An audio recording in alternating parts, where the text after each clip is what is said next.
First at 11, an historic move for the future of everyone in Florida. Governor Rick Scott signing gun reform into law. And his signature in Tallahassee, the direct results of the students and the teachers and the families of Stoneman Douglas High turning their anger into action. Yet the ink was barely dry when the NRA took action. It's already suing the state, claiming its move violates the Constitution. CBS 4's David Sutta is live in Parkland with details and reaction. David. At Rudabeh, it will be 1 week. Next week, 1 week will be 1 month since the shooting here at the high school. And for all the heartache that this community has gone through, today was a step towards making sure that this never happens again. There are a lot of folks that are saying that this doesn't go far enough, but there are also a lot of folks saying that this was the first step.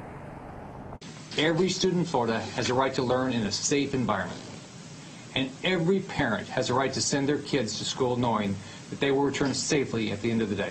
In front of families who lost their children in Parkland last month, Governor Rick Scott signed the Marjorie Stoneman Douglas High School Public Safety Act, the product of weeks of heartache, lobbying, and a national movement.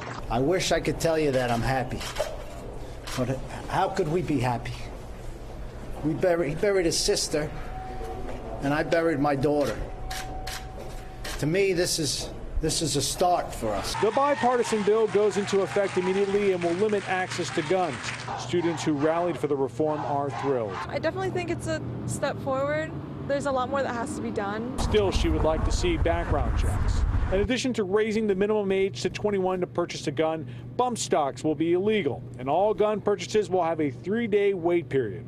Every school in Florida will now have an officer assigned to it. All schools will now be required to do school-wide active shooter training every semester.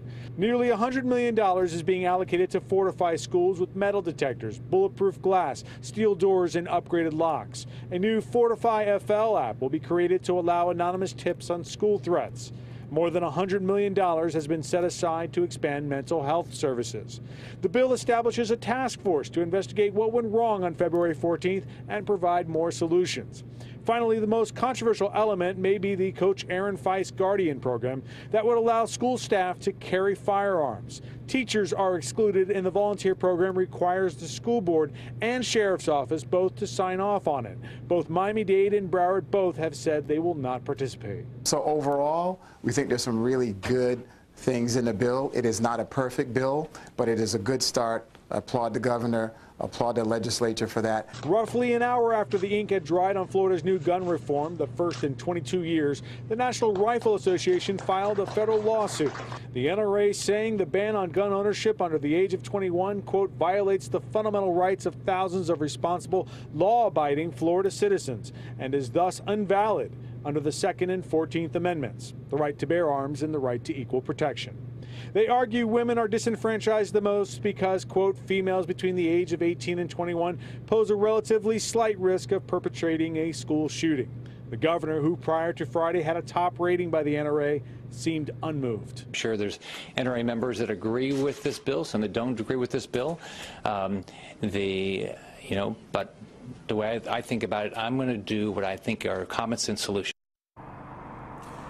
The bill also has $25 million allocated to tear down the 1200 building. That is the building where the shooting took place. There's also $1 million in place for a memorial to be erected for the 17 who died here. In Parkland, David Sutta, CBS 4 News Tonight. David, thanks very much. CBS 4 News.